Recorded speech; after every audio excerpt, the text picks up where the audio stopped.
నమస్తే, నేను మీ ఈశ్వర్. E6 న్యూస్కి స్వాగతం. వార్తల్లోని ముఖ్య అంశాలు.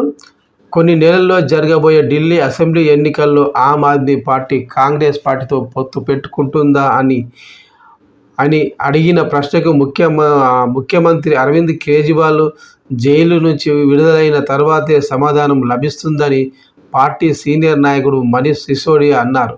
ఆయన మీడియా సమావేశం నిర్వహించారు. ఈ సమావేశంలో ఆయన ఎన్నికల్లో ఇండియా కూటమి పాత్ర గురించి మాట్లాడారు. ఆమ్ ఆద్మీ పార్టీ ఎన్నికల్లో పొత్తు పెట్టుకొని పోటీ చేస్తుందా అని మీడియా అడిగిన ప్రశ్నకు సిసోడియా స్పందిస్తూ, అరవింద్ కేజ్రీవాల్ ఇంకా జైల్లోనే ఉన్నాడు, ఆయన త్వరలోనే బయటకు వస్తారు. ఆ ప్రశ్నకు ఆయన ముందు మళ్ళీ అడగండి, అప్పుడు సమాధానం దొరుకుతుంది. ఢిల్లీ ఎన్నికలే కాదు, హర్యానా ఎన్నికల్లో కూడా ఆమ్ ఆద్మీ పార్టీ కాంగ్రెస్తో పొత్తు గురించి కేజ్రీవాల్ మాత్రమే చెప్పగలరు అని అన్నారు.